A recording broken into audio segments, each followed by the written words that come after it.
Hey guys, Dave here.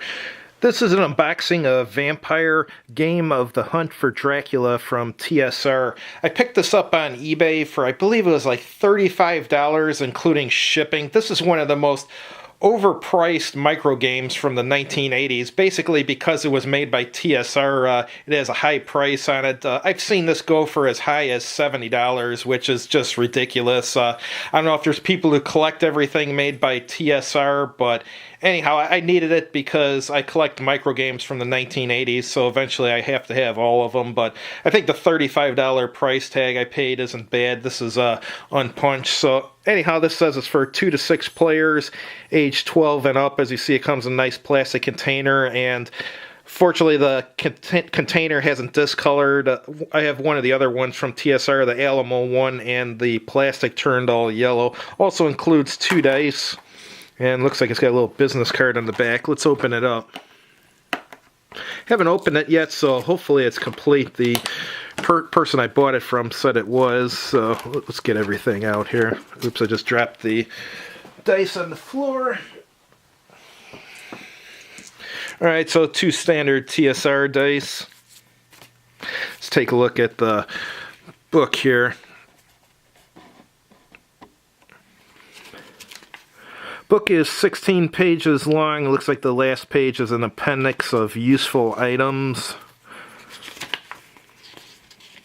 Starts with an introduction and then the object of the game.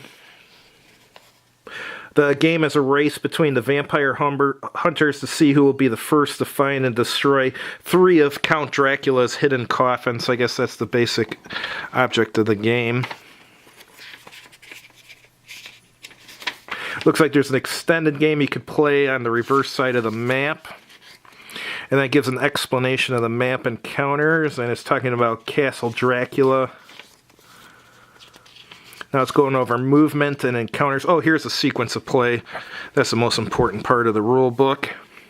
Movement, search or check for encounter, then combat and conversion to Nosferatu or a werewolf, and possession.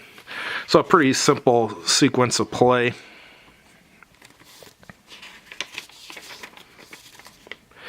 And here it's got an encounter tables. That's kind of cool for forests, mountains, and it's got areas under evil influence get a separate encounter table. So it seems like it's got some aspects of a role-playing game to it. That's kind of cool. And a strange occurrence table. On a roll of 2, as you pass through a local village, a concerned old woman recognizes your quest and gives you her silver crucifix. So these sound interesting. And it's going over searching, and it's got useful items, and some of those are knives, guns, the host, silver crucifix, holy water, and silver bullets. So vampires must be an important part of this game. This sounds kind of neat so far, and it's talking about the coffins. And now it's got a melee combat table and a supernatural combat table.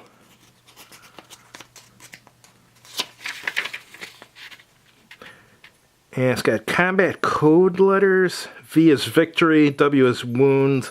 So I guess it's just explaining how the combat result table works, I think.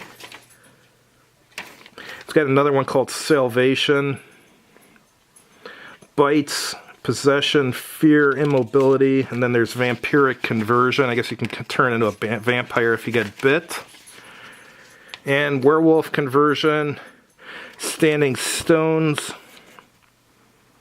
And then it goes over the extended game. This sounds kind of interesting. Maybe that's why it's so expensive. And it talks about restocking the map. And now it's going over, oh, that's winning the game in the extending game. In the extended game, Dracula must be destroyed. Okay. Here's got the Appendix of Monsters. Very interesting. What's this, the last page here?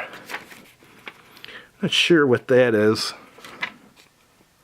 Alright, let's look at the counters.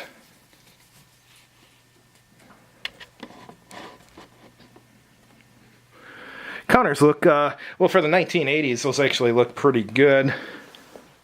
It's got gypsies, swarm of rats, traps, day guards, zombies, werewolves, demons, gargoyles, ghosts, brides, Count Dracula. Then it's got all sorts of items like silver bullets, holy water, guns, knives, coffins. And then it's got all these nothing counters. Maybe, I don't know if that means you search stuff and you flip. I would guess you would draw chits or something, maybe draw nothings. I don't know, I'm just guessing at this point. Interesting.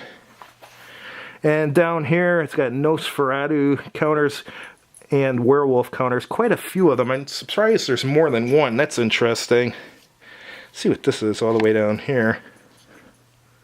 I think these might be the player characters. And it's got some bite counters and day and night. What's this? Business reply mail. Lake Geneva. I don't know if any of you have ever been to Lake Geneva. I live in the Chicagoland area. It's not all that far from the Chicagoland area. There's the lake there. The perimeter of the lake is 21 miles. I took my dog there. We walked around the entire lake in, I think it was 8 hours. We stopped a bunch of times to eat snacks, and there's a place selling hamburgers. So I wonder if Gary Gygax ever used to walk on that trail around the lake. What's interesting about it is everyone who has a house on that lake is rich. These are really rich houses, and these rich people let you walk through their backyard because a trail around the lake actually goes through private property, but no one has a problem with you walking through their yard, so it's kind of interesting. You can be a winner of a TSR gift certificate simply by filling out this form. Oh, so here, this looks like they're just trying to get their demographics and see what products you own and stuff. Interesting. All right, let's take a look at the map.